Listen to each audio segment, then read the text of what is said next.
Project చెరువు కింద నీళ్ళు తీసుకుంటే బంద్ చేసినాం, నీటి తీరువ రద్దు చేసినాం. అట్లా ఎన్నో సదుపాయాలు చేసుకున్నాం. రైతులు బాగా జరుగుతుండే. అప్పుడప్పుడు ఏమవుతుంది, కొన్ని దుష్ట దినాలు వస్తాయి, చెడు గడియలు వస్తాయి. మనోళ్ళు కూడా అలవోకగా ఓట్లేసారు. మీరు గొప్పలో మీరు మాణిగ్రహం గెలిపించారు. కొన్ని నియోజకవర్గాలలో అత్యాశకు పోయి నేను చెప్పినప్పుడు అప్పుడు మంది మాటలు పట్టుకొని మారమానం పోతే మళ్ళీ వరకు ఇల్లు కాలిపోతారు. వీళ్ళని నమ్మితే అమాంతం మింగుతారు, మోసపోతాం. రైతు బంధుకు రామరామ అంటారు, దళిత బంధుకు జై భీమ్ అంటారు. వీళ్ళు ముంచుతారా నాయన అని చెప్పినండి. ఆయన వాడు తులం బంగారం ఇంత, నీకు ఏంటి, నీకు బంగారం వడ్డానం పెడతాను కానీ ఆయన నమ్మి ఏమో మీ సంగతి ఎంతో చూద్దామని ఆయన వేశారు. వేసింది ఇరుకపోయారు, బావిలో పడ్డారు, అయిపోయి ఉన్నాయి అన్ని వీకే. మళ్ళీ మొదటికి వచ్చానా కైలాసం ఆడలో పెద్ద పంపించినట్టు అయింది. మళ్ళీ అంతే కదా, ఆలోచన లేకుండా ఎటు పడితే అటు ఎవడో ఏదో చెప్తే నమ్మి ఓట్లేస్తే ఏమైంది అనేది ఒక మంచి గుణపాఠం ఇది తెలంగాణ. గ్యారంటీగా మంచిగా సంసారం జరుగుతుంది. జర తువ్వకచ్చినాం, రైతులు ఇంత ముఖం తెలివైతుంది, ఇంత బాకీలు కట్టుకుంటుండ్రి. ఎంతో మంది పాపం సిటీలు వేసుకుందరు, ఏదో వేసుకుందరు. రైతు బంధు పైసలు పడితే ఎంత సంతోషం ఉంటుండే. ఆయన మీద గంగలు గడిచిపోయింది. ఇప్పుడు వాడు ఇతడో ఏడో భగవంతుని కనుక ఇచ్చినా కూడా మోసం. ఏదో మళ్ళీ ఎలక్షన్ కోసం దానికోసం చేస్తారు తప్ప కడుపు నిండా ప్రేమ ఇచ్చేది ఇట్లే ఉంటుందా? సర్పంచ్ ఎలక్షన్ పెట్టింది సార్. మనం ఉన్నప్పుడు కరోనా వచ్చింది. కరోనా వస్తే కూడా నేను రైతు బంధు ఆపలే. కరోనా వచ్చి రాష్ట్రానికి రూపాయి ఆదాయం రాకపోయినా 4-5 మంచి స్కీములు తెచ్చి వాళ్ళకి కాపాడుకున్నాం. గౌరవంగా బతికింది రైతులు. బీమా వచ్చినండి. రైతు బీమా పెడితే ఎంతమందికి సాయం జరిగింది? గుంట భూములను కూడా మంచిగా సాయం జరిగింది. చిన్న రైతు కూడా సాయం జరిగింది. అట్లా అందరికి మనం గొర్రెల కాపలకు గొర్రెలు వేయడం కానీ, చేప పిల్లలు కానీ, అనేక రకాల అన్ని వర్గాల ప్రజలను ఎట్లా ఆదుకోనట్లు ఆదుకున్నాం. మా తెలంగాణ కదా మేము తెచ్చుకున్నాం కష్టపడి. మా వాళ్ళందరూ పైకి రావాలి. కాంగ్రెస్ గవర్నర్ ముస్లింలో ఓట్లేసుకున్న తప్ప ముస్లింలకు మనం చేసిందా? ఇమాం మౌజన్లకి మన జీతం ఇచ్చిందా? మనం వచ్చినాకనే ఫస్ట్ టైం వాళ్ళని గుర్తించి వాళ్ళని గౌరవించుకున్నాం. ముస్లిం మైనార్టీ పిల్లలకు, మన గిరిజన పిల్లలకు, మన ఎస్సీ పిల్లలకు, మన బీసీ పిల్లలకు ఎంత మంచి రెసిడెన్షియల్ స్కూల్ పెట్టుకున్నాం. అందరినీ కూడా ముందు తీసుకుపోవాలి. ఇవాళ మన కళ్ళ ముందని నాకు బాధ కలిగేది ఏంటంటే, చిన్న వర్గాల ప్రజలు కాన్వెంట్ స్కూళ్ళలో చదివించలేరు.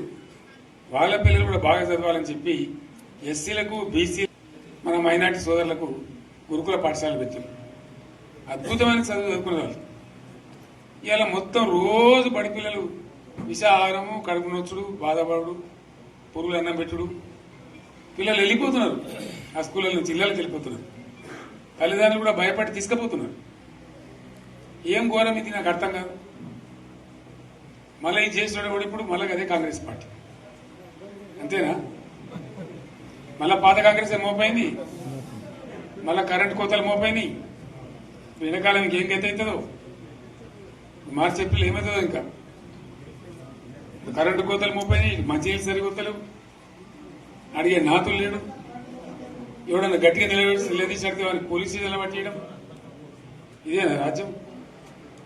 ఇట్లా ఉంటుందా రాజ్యం? ఎందుకు వచ్చింది ఈ పరిస్థితి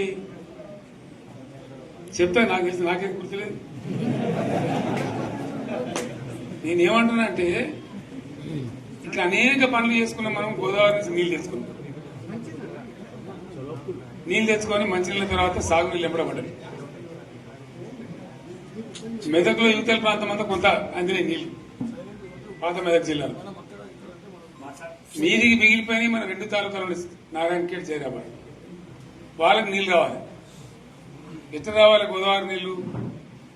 సింగూరు ఒక టైంలో నిండుతుంది, ఒక టైంలో నిండదు. మరి నిండినప్పుడు ఎట్లా గోదావరి నీళ్ళే దిక్కు. సరే, నేను గంభీరంగా మౌనంగా చూస్తున్నా. నేను కొడితే వట్టి కొట్టు నాకు అలవాట్లేదు కదా. చూద్దాము.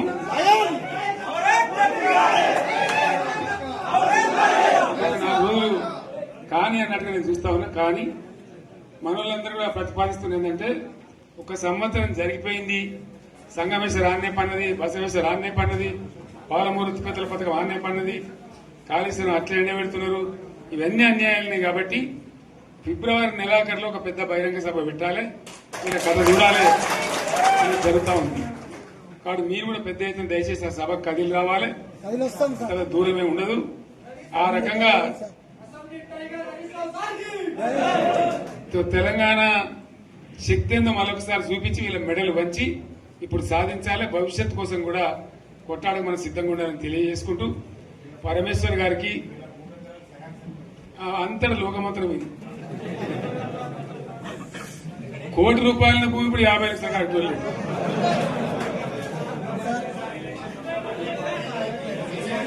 ఈ ఒక్కని బాధ ఒక ఆయన వచ్చింది, మన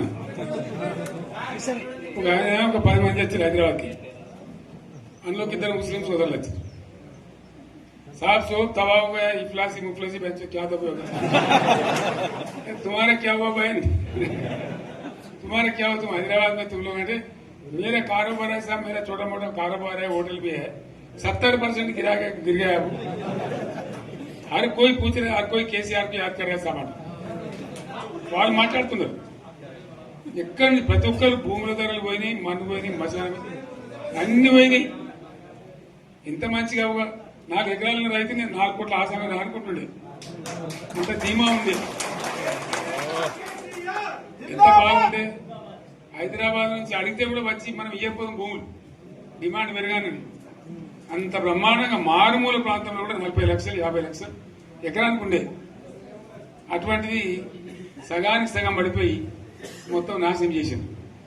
వీళ్ళు ఇట్లే వదిలిపెడితే ఇంకింత నాశనం అవుతుంది. కాబట్టి మనం కొట్లాడాల్సిందే. నేను ఇంకొక మాట మీకు చెప్తా. ఎలక్షన్లలో నేను మస్తుగా చూసిన 50 ఏళ్లలో పార్టీలు గెలితే ఓడితాయి. ఇంత మాయలు ఏడాది లోపలనే కాంగ్రెస్ పార్టీ దొరికితే కొడతాం రాని అంత గొప్పగా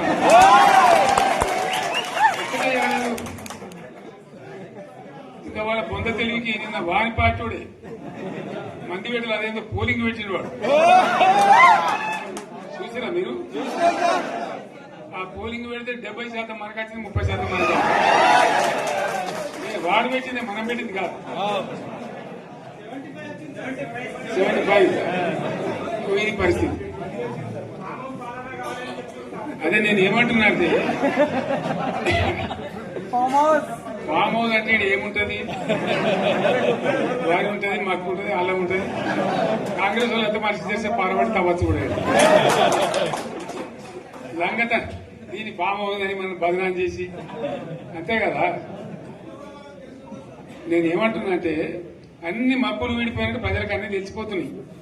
మంచి ఏంది, చెడ్డ ఏంది, ఏం జరిగింది అన్ని ఇంకా ఘోరమైందని చెప్తున్నా. వీళ్ళ తెలివితక్కువతనానికి ఏమైంది? నిన్న మొన్న రిపోర్ట్ వచ్చింది,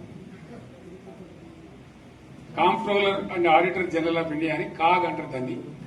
కాగ్ రిపోర్ట్ వచ్చింది. పోయిన సంవత్సరం మన గవర్నమెంట్ లో వచ్చిన ఆదాయం కంటే 13,000 కోట్ల రూపాయల ఆదాయం తగ్గిపోయింది. ఇంకా మార్చి పోయే వరకల్లా ఇంకో 3-4 వేల కోట్లు అవుతుంది. అంటే 15,000 కోట్ల ఆదాయం పోతుంది. మన గవర్నమెంట్ ఉన్నప్పుడు ప్రతి ఏడాది 15,000 కోట్లు పెంచుకుంటూ పోయినండి, చెప్పేసుకుంటూ పోయింది. ఏడాది 10 నుంచి 15,000 కోట్ల ఆదాయం పెరిగేది మన టైంలో. అంత జాగ్రత్తగా మనం వ్యవహారం చేస్తాం. ఇలా ఉల్టా 15,000 కోట్లు పడిపోయింది. ఇంకా వాడేమిస్తాడుగా, ఇంకో ఇస్తారా? ఇంకో 4-5 నెలలైతే జీతాలే కష్టమైతే ఉంటుంది. అందరు పెండింగ్ పెట్టి రిటైర్ అయిన దొరుకుతలు పైసలు మీరు చూస్తారు కదా పేపర్లలో. సో ఆ విధంగా రాష్ట్ర ఆర్థిక పరిస్థితిని కూడా దివాలా తీయించారు. ఇవాళనేం కాదు, 100కు 100% ఇప్పటికే ప్రజల నిర్ణయానికి వచ్చిండ్రు. డెఫినెట్ గా రాబోయే గవర్నమెంట్ మనదే అని అనుమానం కూడా అవసరం లేదు.